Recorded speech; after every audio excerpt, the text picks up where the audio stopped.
It was masochistic, but I couldn't help myself. 30 minutes on the C2 concept rowing machine, followed by 30 minutes on the damn treadmill, every day for the past 9 months. The only thing that changed was the music. I didn't have a smartphone, but I did have an old MP3 player that had everything I could find on it to drown out the anger. I should probably say drown out the pain, but the anger seemed to grow daily and pushed the pain to the back burner. Scenarios of revenge played out in my brain as the heavy metal clouded the reality around me. Both exercises could be done automatically without thinking or concentrating on what I was doing. For an hour each day, I was in a self-induced trance, wallowing in the rage inspired by my wife's infidelity. After a quick shower at the gym, I began my 3-mile trek to work. Driving would be more practical, but I found that the time spent walking calmed me down. Usually 58 minutes, a little longer if the weather is bad. It's not a fast pace, but enough to keep my heart rate up. After work, I walked the 2 miles home at a more leisurely pace. The weekend messed up the plans a bit, but I was able to fill that time by working around the house a little more than usual. I spent more time mowing, trimming, and edging the grass. Small jobs that I seemed to ignore began to get attention. Painting and caulking became important, filling time. My MP3 player became my best friend. I made a living working as a Volvo mechanic. I specialized in commercial diesel engines, and my certifications were always up to date. There was enough money to put my 2 daughters through college, but we used a second mortgage to offset the cost of tuition rather than burden the girls with student loans. I guess you could say the cause of my marital problems was music. My wife, Robin, favors classical music, which I can't stand. For her sake, I tried for several years to embrace it, but it didn't work out. So we have different preferences in music. That didn't seem like enough to destroy a marriage, but she decided to go further. She began socializing with other people who had similar musical tastes, which led to joining and participating in local music lovers associations. Trips to concerts were on the band's agenda, and she began signing up for anything she could get her hands on. Of course, it never even occurred to her to ask me to accompany her. When the outings started happening overnight, I felt the need to do a little investigating. Serge Gorski was a pianist. He taught at a local college and played with several classical orchestras in the area. He traveled regularly to New York, Philadelphia, and Baltimore to play concerts. My wife was in love with him. Although she hid it for a long time, it was not difficult for me to determine that she was indeed his personal traveling companion. Putting all the facts together, I waited for the right moment and brought it down on her. "Honey, we need to talk." Of course, things didn't go the way I expected. She didn't deny anything, acknowledged everything, and more or less confidently said, "So what?" I'm not a very smart person. I had no response to her reaction. I expected remorse and repentance. What I got was indifference and insolence. In that moment, our lives changed. At first, I was overwhelmed with grief and sadness. The pain was excruciating, but I held myself together. I said nothing to my daughters or anyone else. Robin went on with her life as if nothing had changed. She cooked, cleaned, and ran the house the same way she always had. The only actual change was that I now slept in the guest room. Robin never worked, so she spent all her free time with her friends. Although we still lived in the same house, it was like a brother and sister relationship rather than husband and wife. Her travels and social outings became more daring. Pictures in newspapers and local magazines showed Serge and Robin as a couple. Not once was there any mention of me or that she was married. Over time, my pain gradually turned to anger, and the anger became so strong that I had difficulty controlling it. I didn't start drinking. I turned to the gym. I lost 46 pounds. I was in better shape than I had ever been. I stopped taking my blood pressure and cholesterol medication. I only ate dinner at home, and I was easily able to adjust to what Robin cooked. For every pound I lost, I gained 10 pounds of bitterness. I was turning into a hateful, miserable bastard. Even my friends and co-workers started avoiding me. And then I met Seymour. Seymour had been a regular at the gym for about 2 months before I spoke to him. During my workouts, I kept a low profile and barely socialized. A few people would casually nod at each other or occasionally exchange a quick fist bump. Seymour didn't socialize. Sometimes I caught him talking to himself. When you have headphones in your ears, you don't notice you're singing along with a song or talking out loud. One day he noticed that I was smiling while he was reflecting, and from that moment on we had an easy, casual relationship. We started exercising together on the treadmill, and then I gradually accustomed him to the rowing machine. He was just as focused on the exercise as I was, and I quickly discovered that we had the same motivation. We started having coffee after workouts, which led to occasional lunches. Seymour became my friend, and I felt much better. I finally had someone to sympathize with. I could talk. However, it didn't make things any easier. It just made me angrier. Seymour didn't want to run on the treadmill. He didn't want to run at all. Physically, he was capable of running, but psychologically, he chose not to. His wife, Tricia, was an avid triathlete. About 5 years ago, she had started a fitness program, and it had become her go-to activity. She spent as much time as she could biking, swimming, and running. The worst part was that she wasn't doing it alone. There were marathons and Ironman competitions going on all the time, and she participated in every one she could. Of course, Seymour was never invited. Gene Dickens was a world-class triathlete and was happy to offer Tricia his chaperoning services. Seymour had no trouble finding out that they shared transportation, hotel accommodations, meals, and function meetings. He told his wife about it. She told him to get over it. One evening, after work, while Seymour and I were eating ribs, everything fell into place. Robin was in Washington with Serge, and Tricia was in Hawaii in Kona Ironman with Gene Dickens. The ribs would have been tastier with a few mugs of cold beer, but we made do with unsweetened tea. You know, John, we're a sorry pair of assholes. Seymour didn't laugh when he said that, just shook his head and looked a little glum. Damn it, Seymour, I'm not a cuckold. Oh, really? What do you call two guys who know their wives are cheating on them and accept it? I paused for a moment, considering his words. I waved carelessly at the waitress. Bring us a couple of long necks, please. Seymour, I'm not a cuckold. I'm not going to be a cuckold. Prove it. John, we're both pathetic cuckolds who bury our misery by exercising ourselves to the point of pain. Do your daughters know what's going on? When was the last time you spoke to them? Does your wife talk to your daughters? Thank God I don't have any children to worry about. I raised a cold Yingling. What do you suggest? Seymour only shrugged and took another rib. I started the weekend as usual, with yard work. I had no idea what schedule Robin's would be back on, and I didn't care. I assumed she would stay for the weekend. After a light lunch, I met Seymour at the gym. Tricia wouldn't be back until 5 days later. She told Seymour that triathletes have to decompress or something before the airlines will let them fly. He knew it was mostly bullshit, but he didn't want to change her mind. We never finished the session. I'm done. Damn it, I can't and won't do this anymore. Seymour grabbed a towel and headed for the shower room. Before I could finish paddling, he was already dressed and out the door. He was right. I knew we had to do something. I spent the entire day on Sunday planning. I'd get ideas, but I'd immediately find reasons to dismiss them. The best idea was to just take everything and disappear, but I felt that would leave me with a big hole. I needed some kind of revenge, but who? It had to be all of them. 4 different people needed to be dealt with. Physically, I could never hurt Robin. It was just not in my nature. I was sure Seymour felt the same way about Tricia. However, the 2 boys were a different story. Murder was out of the question, but how to hurt them, that would make sense. Suddenly, it all became clear. I quickly went to the garage and found what I needed, a hammer with a ballpoint pen. Robin came home Sunday night, all glowing. She'd unpacked, showered, and everything, but she didn't share with me any of what she'd experienced over the weekend. I didn't bring it up.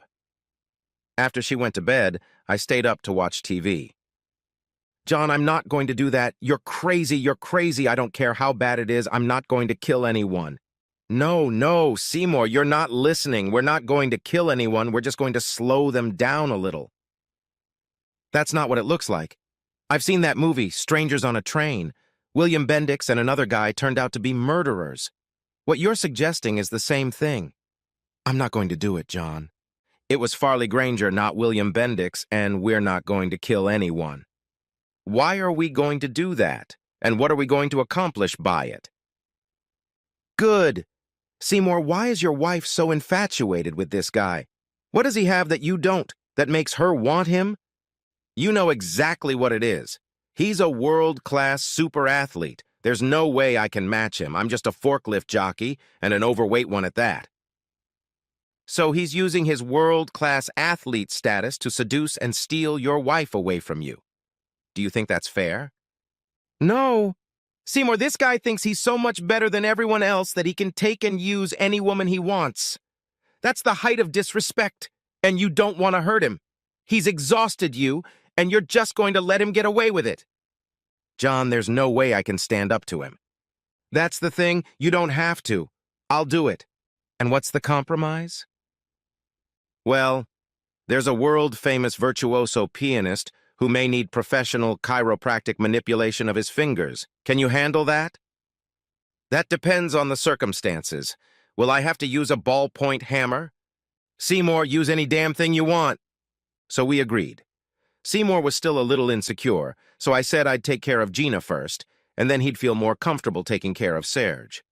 We spent another 2 hours over ribs, exchanging all the personal information we had with each other. There were a lot of holes in our plan. The problem was that neither of us had any idea what to do or how to do it. Gene was the biggest problem because of his physical attributes. I decided I was going to need some kind of equalizer. Now that I had a new special project in my life, I had completely forgotten about my wife and her lover. I took 10 days of accumulated vacation time. I focused on Gina Dickens. It turned out to be much more complicated than I had imagined. He had a regular 9-to-5 job as an insurance agent, but the rest of his days were much more complicated. Sometimes he'd ride his bike for hours when he could spare the time. In the mornings, he jogged, and 3 nights a week he spent at the local YMCA, swimming laps until the pool closed. On days when it rained, he worked out at the local gym. Of course, 2 or 3 times a week he met with Tricia at his apartment. While I was busy tracking Gene, Seymour was checking up on Serge. We met regularly at the gym, working out, but we didn't discuss how things were going. We didn't even have each other's phone numbers. That was part of the plan. The only thing we had in common was that we were both members of the same gym. Time was running out and I needed to approve something. He used different bike routes all the time. He never jogged the same route. The best I could come up with was the YMCA after swim practice. He parked his car at the back of the building. I spent a lot of time looking for security cameras. I found a few in the front of the building and on the sides, but never saw any in the back. I had discreetly purchased a stun gun at the Craigslist auction, but wasn't sure if it worked or how to test it. I had to take a chance on it. At least it came with an instruction manual. Feeling a little frisky, I bought a $10 balaclava. We spent about 30 minutes on the treadmill, chatting about nothing, when I felt it was time to get down to serious stuff. Seymour, I think you need to take a 10-day vacation as soon as possible. I don't want to know where you're going, but you need to give me dates. Wherever you go, use your credit cards, lots of them. By the time we'd spent another 30 minutes on the Concept C2 rowing machine, Seymour was glowing. Now it was up to me to figure out where I was going. It was raining, a slow rain, but one that made everything around me wet. It was getting close to 10 o'clock, and any minute now, Gene Dickens was going to show up through the back door of the YMCA. Gene's Outback was the only car left in the back lot. I checked again and still couldn't find any security cameras. I put on a balaclava just in case. He got angry when he saw the flat tire.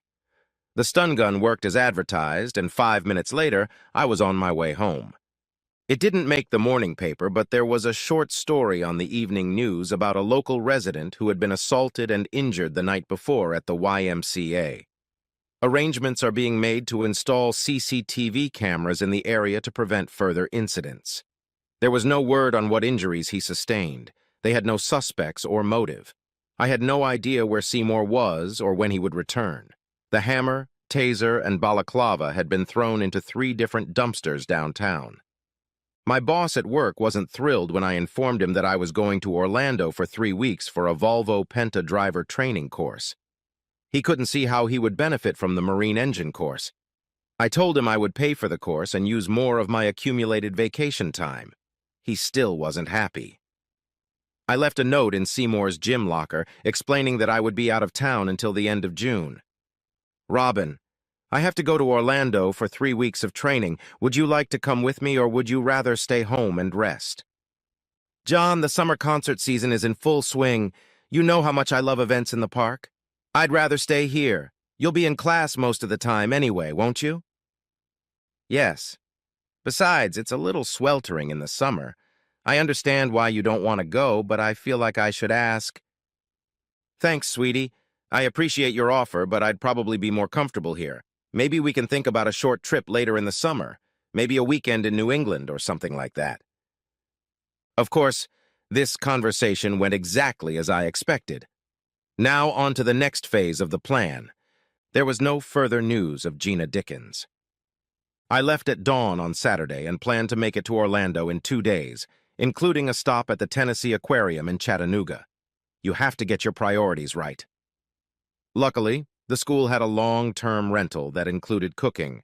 I didn't feel like eating out every day. I called Robin and let her know I had gotten there safely.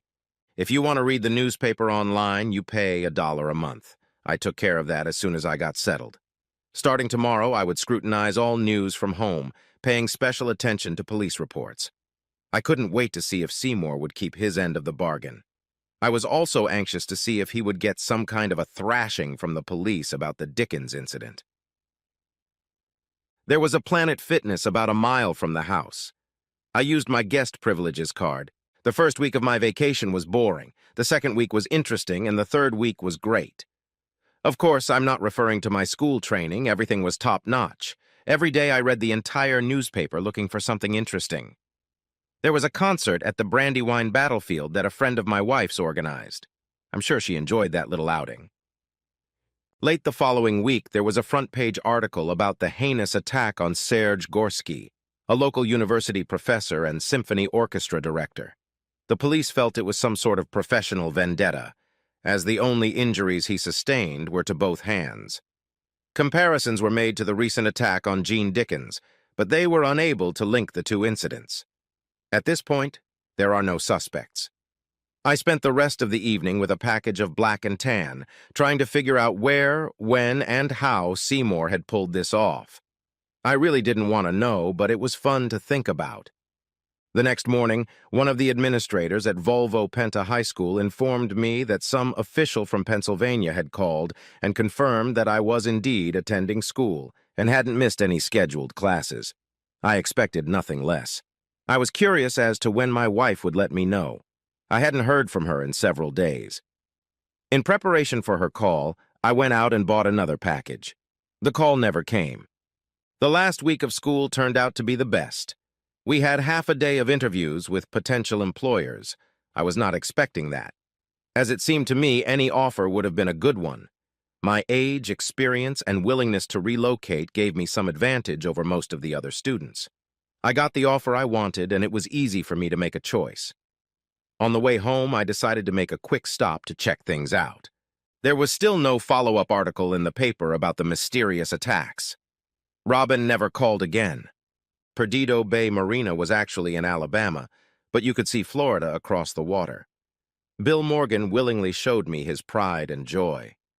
In addition to overhaul and maintenance, they had a large multi-level warehouse. There were half a dozen boats parked at the dock.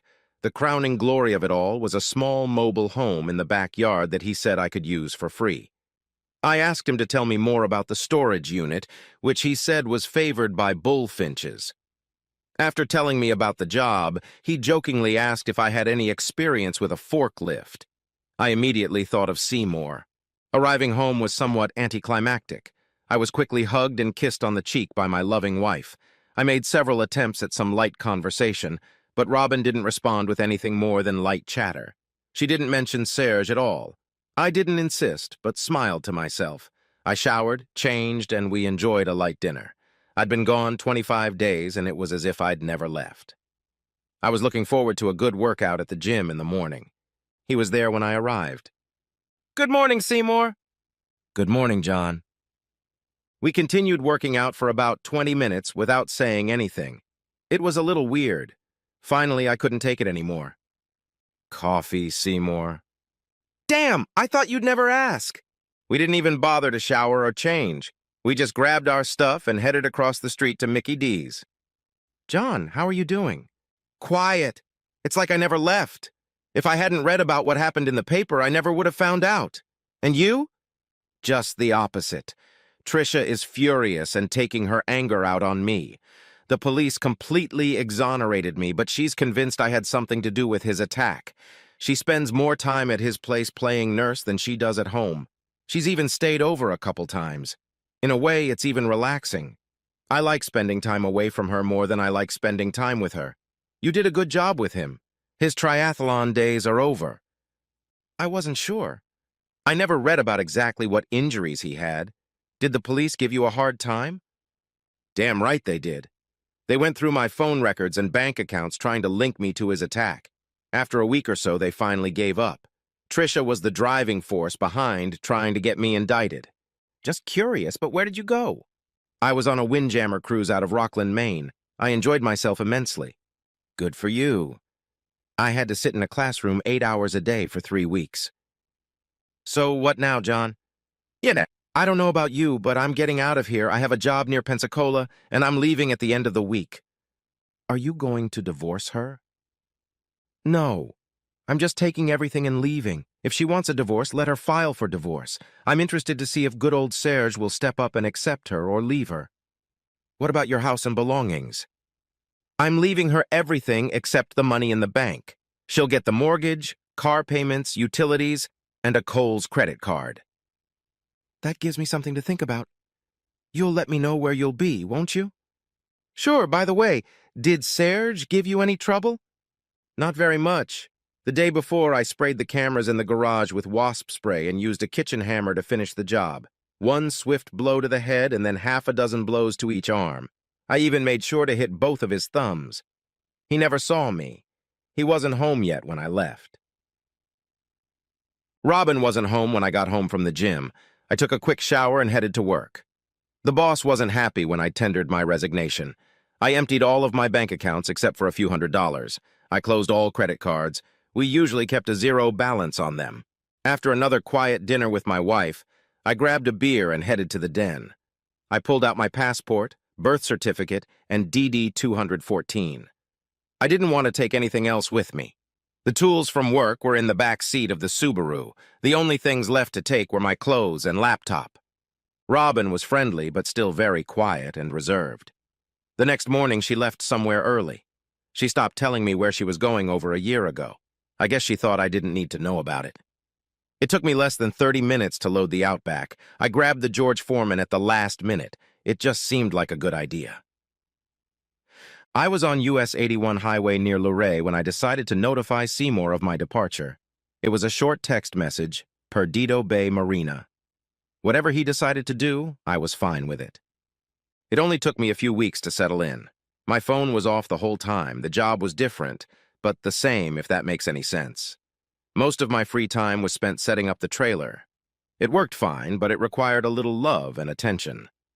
The second bedroom became a place to collect junk. A quarter-mile from the marina was a small diner that was open 24 hours a day. I began eating almost all of my meals there. Unfortunately, the nearest gym was 7 miles away, so I decided to take up jogging. I didn't like it, but I exercised anyway. At least there were no hills. And then my first guest showed up. Seymour, you found it? Not so hard, John. The GPS led me right to it. Bob's your uncle. Who the hell is Bob? I thought. Are you just passing through, or are you staying? I'll stay if you have room. There's nowhere to come back to.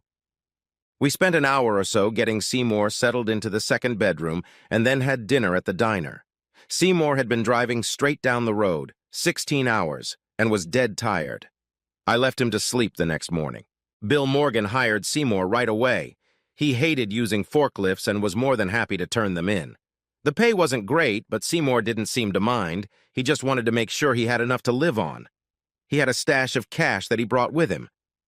Later, I drove him to Foley to get a safety deposit box at the same bank as me. The trailer wasn't that secure. Trisha kept insisting to the police that Seymour was guilty of assaulting Gene Dickens. They couldn't prove anything. His alibi in Maine was solid, and no accomplices could be found. Naturally, relations between the two quickly soured. Trisha demanded that Seymour get out of the house, but he refused to do so. Eventually, she moved in with Dickens, and 2 days later, Seymour ran away. I decided it was time to contact my daughters. I called the eldest, Clara, first. As soon as I said hello, she hung up. Cora, my youngest, was more blunt. She called me an inconsiderate bastard, after which she hung up. I made an attempt and failed miserably. Good thing I wasn't stuck with 2 expensive weddings in the future. I turned the phone off. Seymour and I got into a routine pretty quickly. I jogged about 5 miles every morning, and then we met at the diner for breakfast. They made a small portion of a low-carb breakfast especially for me. We ate lunch whenever it was convenient. After a couple of weeks, things changed. For the past 6 months, R.G. Martin had been living at Nordic Tug in Slip 16. She had no ground transportation, so Seymour was happy to give her a ride when she needed to go somewhere. I soon lost my dinner companion and soon lost my breakfast companion. It wasn't long before the second bedroom in the trailer was once again a junk room. Seymour was happy, and I was happy for him. Every time I tried to talk to him about her, he was evasive. Bill Morgan wasn't any help either. He was just happy that she paid her docks and utilities on time. She never asked for any special treatment. Something was going on, but as long as Seymour was happy, I stayed out of it. I seemed to have lost track of time. It had been almost a year since I'd left. I hadn't spoken to my wife, my daughters, or anyone else at home. Once in a while, Seymour, Argy, and I would go out to dinner, and we always had a good time. I was able to find out that Argy was from Ohio, that she was a military wife and had no children. She never mentioned her husband, and I wasn't going to ask. Argy always wanted to go eat in Foley or Gulf Shores, but refused to go to Pensacola. It was a strange quirk, but I was able to live with it. Monday morning, everything fell into place. It had been raining all night and didn't look like it was going to stop. Instead of my usual jog, I put on my old army poncho and wandered over to the diner. I was just finishing my second cup of coffee when I saw a familiar car pull up to the dock. It was a green Subaru Outback that belonged to Jean Dickens. A woman who turned out to be Tricia got out of the car, opened her umbrella, and rushed toward the marina office. After a minute, she opened the door and waved to the driver. Jean got out of the car and limped toward the office, trying unsuccessfully to dodge the raindrops. "Damn it, Seymour, answer the phone." Finally, I was answered. "Seymour, you're in trouble. How soon can you get off and get the hell out of here?" "What the hell are you talking about? Slow down!" "Your wife is here, and Jean Dickens is with her. They're in the office right now, talking to Bill. It's your choice. You can talk to her or sneak out quietly. I think the rain will be a good cover." "John, this will take me at least 15 or 20 minutes. Can you hold them off a little longer?" "I'll try. Move your ass." My next call was to Bill. He grinned slightly, agreeing to send the uninvited guests to my trailer instead of Argy's. I got back to the trailer just as they were leaving the office. Of course, I invited them in and tried to kill as much time as possible. I chatted casually with the man I'd attacked less than a year ago, maimed and mutilated, and hoped to hide behind my newly acquired facial hair. They never said why they'd come or why they were looking for Seymour. I didn't ask. As we walked to the dock, the rain eased to a gray drizzle. The fog made the tugboat barely visible across the bay, but I was the only one looking at it. They just stared at the empty dock. After 5 minutes, the vessel disappeared completely. I didn't identify myself or say how I knew Seymour. They didn't ask. I bowed out to get back to work. Shortly afterwards, they left. I never saw Seymour again. A few months later, Phil Martin, Argy's brother-in-law, visited us. He was looking for Warren, who was Argy's husband. The last time Phil had been in contact with his brother was over a year ago. Warren and Argy docked at the Blackwater Bay Marina in Pensacola. The Escambia County Sheriff's Department had several domestic disturbance reports filed against the couple, and then they suddenly stopped. Warren Martin was retired from the U.S. Air Force, and his retirement checks were still being cashed, even though no one had seen him or his wife in over a year. I had no idea how he had tracked Argy to the marina. Perhaps it was just an assumption. Another 6 months passed. I missed Seymour. The job was steady, but it was starting to bore me. I spent my evenings with my black and tan, trying to decide if I should look for a companion or maybe try a change of venue. I avoided bars and never went to church. The gym was a little awkward, and none of the waitresses at the diner were interesting enough to date. I finally got interested enough to contact Volvo Penta again. They had 2 good openings, one in Biloxi and one in Galveston. There was no way I could make up my mind. I was trying to pick one of them at lunch when I was rudely interrupted. "Hey, John, you're a hard man to find." Robin looked old and tired. The last 2 years hadn't been favorable to her. "I'm sorry. I wasn't hiding. Why such a surprise visit?" She held out an envelope across the table. "Your final divorce papers. I thought you might need them.